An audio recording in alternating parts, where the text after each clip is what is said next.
Hello guys, तो आज हम लोग बात करेंगे लेसन नंबर 71 और 125 ability to listen one.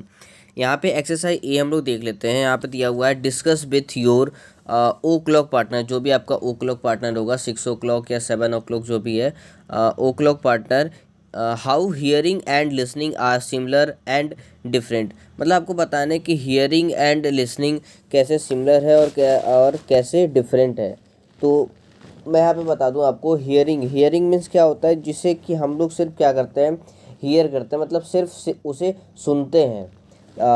But listening क्या होता है, लिसनिंग ये होता है जिसे हम लोग सुनते तो हैं, we can we listen that sound, but we listen that sound carefully. मतलब उसे हम उस साउंड को, वो भी जो वॉइस, जो भी साउंड है, उस साउंड को हम क्या करते हैं, केयरफुल्ली सुनते हैं। ठीक है, ध्यान से सुनते हैं, तो उसे हम लोग लिसनिंग कहते हैं, उसे हम लोग लिसन कर रहे हैं। बट हियरिंग मीन्स सिर्फ हियर कर रहे हैं, क्या कर रहे हैं, सिर्फ सुन रहे हैं। जैसे कि एक एग्जांपल मैं आपको दे दूं, जो थंडर स्टॉर्म होता है, जैसे कि जो बिजली कड़कती है, तो उसे हम लोग सिर्फ सुनते हैं, बिल्कुल ध्यान लगा कर नहीं सुनते कि कितने आवाज़ से, वो किस तरीके से उसकी आवाज़ आ रही है, कैसी आवाज़ है, उसे बिल्कुल ध्यान से नहीं सुनते हैं। बस हम लोग मतलब वो सिर्फ क्या है, जब भी वो बिजली कड़कती है, जब भी थंडर स्टॉर्म होता है, तो हम लोग बस एक आवाज़ आती है, हम लोग उसे सुनते हैं, बट अपने काम पे ही बिजी रहते हैं। लेकिन लिसनिंग, मान लीजिए जैसे कि कोई आपको क्लास में पढ़ा रहा है, आपके फैसिलिटेटर आपको पढ़ा रहे हैं, ठीक है, देन आप क्या करेंगे,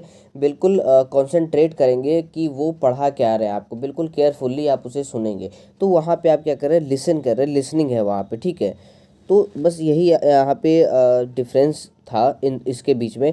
नाउ सिमिलैरिटी की अगर बात करें, तो सिमिलैरिटी यही है कि दोनों में हम लोग क्या करते हैं, उस साउंड को या वॉइस को जो भी है, उसे हम लोग क्या करते हैं, सुनते हैं। ठीक है, उसे हम लोग सुनते हैं अपने कानों से। नाउ एक्सरसाइज बी यहाँ पे देख लेते हैं। Read the article and answer the questions that follow. यहाँ पे आपको एक आर्टिकल दिया गया है, इस आर्टिकल को पढ़ना है, और उसके बाद नीचे जो दिए हुए टोटल 4 क्वेश्चंस हैं, इन चारों क्वेश्चंस को आपको क्या करना है, सॉल्व करना है। तो पहला क्वेश्चन, आर्टिकल आप पढ़ लीजिएगा। आर्टिकल या फिर आर्टिकल कुछ खास नहीं है, आपको यहाँ पे मैं बता दूँ, ऊपर से ही बता देता हूँ। आर्टिकल में है क्या कि कैसे आप गुड लिसनर बन सकते हैं, और मतलब गुड लिसनर से इंटेलिजेंट आप बन सकते हैं, और मतलब पैदाइशी आप गुड लिसनर नहीं होते हैं, बाद में बनते हैं गुड लिसनर। और गुड लिसनर एकाएक नहीं बन सकते हैं आप, उसके लिए आपको हार्ड वर्क या ट्रेनिंग करना पड़ता है, ट्रेन होना पड़ता है। ठीक है, और लिसनिंग से हम लोग एक दूसरे से कनेक्ट हो जाते हैं जब भी हम लोग किसी को लिसन करते हैं। तो बस यही सारी टोटल लिसनिंग के बारे में यहाँ पे पूरा इन्फॉर्मेशन दिया हुआ है इस आर्टिकल में, और कुछ भी नहीं है। तो आइए सबसे पहला क्वेश्चन देख लेते हैं, what is the article about. यहाँ पे आपको वही चीज़ बताना है कि आर्टिकल किस चीज़ के बारे में है। तो यहाँ सिंपली आप बताएंगे, the article is about how to become a good listener. ठीक है, how to become a good listener, और are you listener, are you listening और नॉट। ठीक है, आर यू गुड लिसनर और नॉट, ये भी आप फिर यहाँ बना सकते हैं, how to become a good listener and are you good listener और नॉट। तो ये दोनों में से कुछ भी आप, या फिर ये पूरा लिख सकते हैं। नाउ क्वेश्चन नंबर 2 देख लेते हैं। यहाँ पे क्या दिया है, do you agree that listening can be developed, give reason. यहाँ पे आपसे पूछा क्या जा रहा है कि आपको क्या लगता है, क्या आप एग्री इस चीज़ से करते हैं कि लिसनिंग को डेवलप किया जा सकता है। क्या अगर आपको ऐसा लगता है, तो आप बिल्कुल सिंपल सी बात, बिल्कुल ऑब्वियस सी बात है, इसका आंसर यस ही होगा। Yes, I agree that listening can be developed, because if we talk more and listen more. मतलब अगर हम किसी से ज़्यादा बात कर रहे हैं, और किसी से, और उसे जितना ज़्यादा, जैसे कि अब हम किसी के बीच में कम्युनिकेट कर रहे हैं, किसी से बातचीत कर रहे हैं, ठीक है, तो वहाँ पे क्या हो रहा है, हम लोग अगर कुछ बोल रहे हैं, तभी वो सामने वाला भी क्या करेगा, हमारा जवाब देगा। ठीक है, तो हम उसे लिसन भी कर रहे हैं, उसे सुन भी रहे हैं। तो कम्युनिकेशन के टाइम क्या है, आप उसे बिल्कुल केयरफुली सुनेंगे। ठीक है, तो उस समय क्या होता है, आपका जो लिसनिंग पावर होती है ना, वो क्या है, डेवलप्ड हो रहा है, क्योंकि आप उसे जितना कंसंट्रेशन से, मतलब कि जिस फोकस से आप उसे सुन रहे हैं, तो वहाँ पे आपका लिसनिंग पावर क्या है, बिल्डअप हो रहा है। ठीक है, वहाँ पे डेवलप्ड हो रहा है आपकी लिसनिंग पावर। आपकी क्लास में फैसिलिटेटर आपको पढ़ा रहे हैं, आप वहाँ पे अगर आई कांटेक्ट बना करके, उनसे आई कांटेक्ट बना करके आप उनको सुन रहे हैं, उनकी बातों को बिल्कुल ध्यान से सुन रहे हैं बिना किसी और काम को किए हुए, बिल्कुल केयरफुल्ली, बिल्कुल एक्टिवली, तो उस समय क्या है आप वहाँ पे गुड लिसनर उस आप डेवलप बन सकते हैं। ठीक है, उस समय आप गुड लिसनर बन सकते हैं वैसे में। तो यहाँ पे सिंपल सा है, बस यस यहाँ पे आपको बताना है, yes I agree that, yes I agree that listening can be developed. और गिव रीज़न में आप ये भी सिंपली ये दिखा सकते हैं कि if we talk more and listen more then we connect with that person. उस समय हम क्या होते हैं, उस पर्सन से क्या होते हैं, कनेक्ट हो जाते हैं। तो उससे क्या होता है कि हम लोगों का जब एक दूसरे से आप कनेक्ट हो जाते हैं ना, तो वहाँ पे अंदर से ही मतलब आपको क्या होता है कि आप ना चाहते हुए भी उसे सुनते हैं। अगर आप देखिए बिल्कुल उससे अगर कनेक्ट कैसे होते हैं, अगर आप उसको बिल्कुल केयरफुल्ली सुन रहे हैं तभी आप उससे कनेक्ट होंगे। ठीक है, और अगर आप सिर्फ हियरिंग मतलब वहाँ पे जो हियर कर रहे हैं आप सिर्फ उसे सुन रहे हैं, तो आप कभी उससे कनेक्ट हो ही नहीं पाएंगे। ठीक है, तो यहाँ पे सिंपल सा आप लिख देंगे we connect with that person, मतलब अगर हम लोग उसे लिसन करते हैं तो हम उसे क्या करते हैं, उससे कनेक्ट हो जाते हैं। तो यहाँ पे बस यही पूछा था कि डेवलप कैसे करते हैं, तो यही आपको बताना है।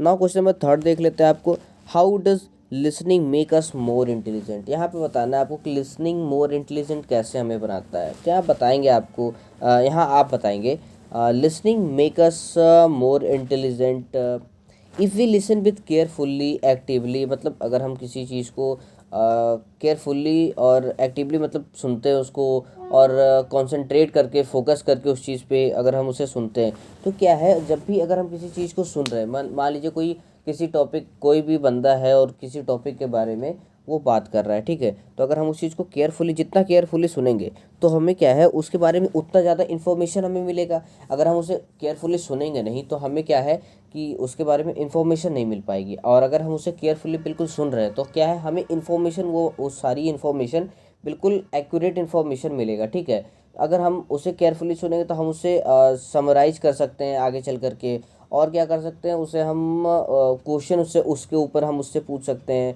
कि जैसे कि अब हम कोई भी अगर कोई बंदा किसी टॉपिक के ऊपर बात कर रहा है, अगर हम उसे सुन रहे हैं बिल्कुल केयरफुल्ली, तो बीच में कहीं कहीं पे होता है, कभी कभी डाउट आ जाता है, तो उसके ऊपर आप क्वेश्चन पूछेंगे। अगर आप लिसन ही नहीं करेंगे तो सिर्फ अगर आप सुन रहे हैं उसको क्या बोल रहा है क्या नहीं, उससे कोई मतलब नहीं है, तब आप उससे क्वेश्चन नहीं पूछ पाएंगे, उसे आप जो उसने बोला है उसे आप समराइज नहीं कर पाएंगे। तो इससे देखिए मेनली क्वेश्चन क्या है, क्वेश्चन ये है कि इंटेलिजेंट मेगा कैसे इंटेलिजेंट बनाता है। तो आप यहाँ सिंपल ही बताएंगे कि इंटेलिजेंट इसलिए बनाता है कि अगर हम उसे केयरफुल्ली एक्टिवली सुनते हैं तो क्या है जो इन्फॉर्मेशन उसके थ्रू जो हमें मिलती है, उस इन्फॉर्मेशन से हम लोग इंटेलिजेंट बनते हैं। ठीक है, हम लिसनिंग से, अगर हमारा लिसनिंग पावर अच्छा है तो हम कहीं पे भी सक्सेसफुल हो सकते हैं। क्योंकि हर जगह देखिए क्लास में कह सकते हैं या कहीं पे भी आप सोसाइटी में कोई कुछ बोल रहा है, तो अगर आप उसे लिसन कर रहे हैं मतलब सुन रहे हैं, बिल्कुल केयरफुली सुन रहे हैं और उसे समझ रहे हैं, तो आप लाइफ में सक्सेसफुल ज़रूर से ज़रूर रहेंगे। ठीक है, तो इस तरीके से आपको इंटेलिजेंट बना रहा है। ठीक है, अब और इंटेलिजेंट, जैसे कि अब यूट्यूब पे आप कोई किसी का लेक्चर देख रहे हैं आप, जैसे कि लेक्चर आप कह सकते हैं कि अब मान लीजिए आप लोग कोई क्लास 11th में है, 12th में है, 10th में है। ठीक है, तो आप अगर कोई देख रहे हैं वहाँ पे पर्टिकुलर कोई लेक्चर देख रहे हैं, तो वहाँ पे क्या होता है वो आपको जब पढ़ाता है तो आप बिल्कुल जब केयरफुल्ली उसे सुनते हैं तो आप क्या कर रहे हैं वहाँ से वो कुछ इन्फॉर्मेशन गेन कर रहे हैं, तो वहाँ से आप क्या हो रहे हैं, इंटेलिजेंट हो रहे हैं। ठीक है, तो इस तरीके से आपको बिल्कुल सोच सोच के यहाँ पे क्या करना है, एक एक्यूरेट आंसर देना है। ठीक है, ये नहीं कि कुछ भी यहाँ पे लिख दिए। नाउ क्वेश्चन नंबर 4 यहाँ पे देख लेते हैं। क्वेश्चन नंबर 4 क्या है, what does the article not mention. इस आर्टिकल में क्या मेंशन नहीं किया गया, तो मैं बता दूं जो सबसे पहला है, we are all good listeners. यहाँ पे ऐसा पॉसिबल ही नहीं है कि जितने भी लोग हैं हम लोग सब के सब क्या है, गुड लिसनर है, ऐसा पॉसिबल ही नहीं है। तो ये चीज़ जो आर्टिकल है इसने मेंशन भी नहीं किया है। ठीक है, नाउ एक्सरसाइज C1 यहाँ पे हम लोग देख लेते हैं। यहाँ पे आपको रेट करना है। ठीक है, rate your own and your partner's listening skills, use always, most of the time, sometimes, rarely, never to rate. Rate में आपको क्या क्या लिखना है, always, most of the time, sometimes, rarely, never, rate मतलब नेवर। तो जैसे कि यहाँ पे जो कुछ क्वेश्चंस हैं, while listening to someone do you make eye contact. तो यहाँ पे आपको बताना है कि आप यहाँ पे अपना बताएंगे कि आप आई कांटेक्ट करते हैं, और यहाँ पे आपके पार्टनर का बताएंगे। तो यहाँ पे आपको प्रीवियस लेसन में आपने पढ़ा ही होगा, तो ये चीज़ तो आपको पता ही होगा कैसे लिखना है। मतलब अगर आप हमेशा करते हैं तो ऑलवेज पे करेंगे, अगर आप कुछ मैक्सिमम टाइम करते हैं तो यहाँ पे ऑफन, ऑफन मीन्स यहाँ पे मोस्ट ऑफ द टाइम लिखा हुआ है, ठीक है। नाउ समटाइम्स है, रेयरली है, नेवर है। तो आप यहाँ पे जो सूटेबल है आपके लिए, आपके ऊपर जो सूटेबल है वो आप यहाँ पे क्या करेंगे, यहाँ पे लिखेंगे, अपने आप को रेट करेंगे। नाउ सेकंड है while listening to someone do you use expression to show that I he she am is listening. मतलब आप क्या एक्सप्रेशन दिखाते हैं, तो आप एक्सप्रेशन के बारे में यहाँ पे फिर बताएंगे, always, most of the time, some time. ना यहाँ पे से, यस, ओके, तो मतलब यहाँ पे क्या आप उस टोन मतलब साउंड का यूज़ करते हैं, ओके, यस, ओहो, मतलब आप उसे जता रहे हैं कि आप उसे सुन रहे हैं, मतलब आप उसको ये चीज़ बता रहे हैं कि हाँ हाँ मैं सुन रहा हूँ। तो इस ये सारे वर्ड्स का आप क्या करते हैं वहाँ पे यूज़ करते हैं। तो अगर आप करते थे यहाँ पे ऑलवेज, समटाइम्स, मतलब आप अपने अकॉर्डिंग यहाँ पे लिखेंगे। Now ask question to clarify, repeat, summarize what was said. Now क्या है, focus, focus completely on the speakers and the message। Last क्या है, wait for the speaker to finish speaking before I he she speak. मतलब यहाँ पे देखिए कुछ नहीं है, बस सिंपल यही क्वेश्चंस है, और आपको यहाँ पे ऑलवेज, समटाइम्स, रेयरली, नेवर, आपको सिर्फ वहाँ यहाँ पे करना है, लिखना है, ठीक है। तो यहाँ पे कुछ खास नहीं है बताने के लिए। नाउ क्वेश्चन नंबर 2 देख लें, यहाँ पे C2 देखते हैं। फर्स्ट यहाँ पे है how can you become a better listener. मतलब कि यहाँ पे आपसे पूछा गया कि how can you become a good listener, better listener, आप कैसे बन सकते हैं। तो यहाँ पे बहुत ही सिंपल सी बात है। If I will make eye contact, if I will make eye contact with speaker and if I know that language. Main देखिए यहाँ पे सबसे बड़ी बात है कि अगर आप उस लैंग्वेज को नहीं जान रहे हैं तो आप गुड लिसनर नहीं बन सकते कभी भी। जैसे कि यहाँ पे मैं हिंदी में बात कर रहा हूँ, अब अगर कोई फॉरेनर, जैसे कि मैं कह दूँ कि अगर कोई फॉरेनर मेरा वीडियो देख रहा है, ठीक है, कहीं से भी, जो जहाँ पे इंग्लिश बोला जाता हो, कहीं से भी आप एग्जांपल ले लीजिए। मैं बस एक एग्जांपल दे रहा हूँ, मैं ये नहीं कर रहा हूँ कि मेरा वीडियो देखा ही जाता है। जैसे कि मान लीजिए अमेरिका से कोई मेरा वीडियो देख रहा है, तो वहाँ पे इंग्लिश में उसे क्या चाहिए, इंग्लिश में वीडियो चाहिए होगा, ठीक है, उसे पूरी की पूरी तरीके से इंग्लिश में वीडियो चाहिए। लेकिन मैं यहाँ पे हिंदी में वीडियो बनाता हूँ, क्योंकि यहाँ पे मुझे पता है कि आप लोग क्या है, आप लोग को इंग्लिश में तो FEM भी पढ़ा दिया जाता होगा, और मैं ये वीडियो मेनली इसलिए पढ़ाता हूँ ताकि आपको डीपली बिल्कुल अच्छी तरीके से समझ में आए, ठीक है। तो हिंदी में आई थिंक आप लोग ज़्यादा अच्छी तरीके से समझ पाएंगे, क्योंकि आप लोग बचपन से हिंदी पढ़ते आते हैं। तो मेरा ये मानना है कि आपको अगर मैं हिंदी में पढ़ा रहा हूँ तो आप हिंदी में ज़्यादा अच्छे समझ पाएंगे, क्योंकि इंग्लिश में तो आपको FEM में भी पढ़ाया जाता है। तो वहाँ से आप क्या करते हैं, वहाँ से आप तो इंग्लिश में सीख ही लेंगे, लेकिन मैं यहाँ पे बताता हूँ ताकि आप और अच्छे से समझ पाएँ, इसलिए मैं यहाँ पे हिंदी में पढ़ाता हूँ। तो यहाँ पे मैं बता रहा था क्या, कि आई नो द लैंग्वेज, मतलब कि अगर आपको वो लैंग्वेज नहीं पता होगी तो आप बेटर लिसनर नहीं बन सकते, ठीक है। जैसे अगर कोई फॉरेनर मेरा वीडियो देख रहा है तो उसे हिंदी पता नहीं होगी, ठीक है, अगर मान लीजिए अगर नहीं पता है उसे हिंदी, अगर पता नहीं है उसे, तो क्या वो गुड लिसनर बन पाएगा? बिल्कुल नहीं बन पाएगा, क्योंकि अगर उसे हिंदी नहीं पता है तो मैं क्या बोल रहा हूँ मतलब समझ ही नहीं पाएगा। जब समझ ही नहीं पाएगा तो वो सुनेगा क्या मुझे, ठीक है, वो बिल्कुल इरिटेट हो जाएगा वो जब समझ ही नहीं पाएगा। तो यहाँ पे सबसे पहले तो आपको लैंग्वेज, वो लैंग्वेज जानना बहुत ज़रूरी है। दूसरा, आपको आई कांटेक्ट बनाना पड़ेगा उसके साथ, और आपको केयरफुल्ली सुनना है, एक्टिवली सुनना है। तो यहाँ पे सिंपली आप बस यही सब लिखेंगे। If I will make eye contact with speaker and if I know that language and if I am listen that person, that speaker carefully, actively, then I become a good listener, ठीक है। तो इस तरीके से आप यहाँ पे बताएंगे। नाउ क्वेश्चन नंबर सेकंड क्या है, how can your partner become a better listener. मतलब आपका पार्टनर किस तरीके से बेटर लिसनर बन सकता है। तो जैसा मैंने यहाँ पे बताया है, सेम आप वो चीज़ भी यहाँ पे लिख सकते हैं। बाकी आप अपने अपने पार्टनर से पूछ सकते हैं कि तुम कैसे बन सकते हो गुड लिसनर, तो वो आपको अपना बताएगा, ठीक है। मेनली यहाँ पे पार्टनर का है। नाउ यहाँ पे एक्सरसाइज अब D देख लेते हैं, स्केच नोटिंग। स्केच नोटिंग सबसे पहले मैं बता दूँ आपको क्या होता है।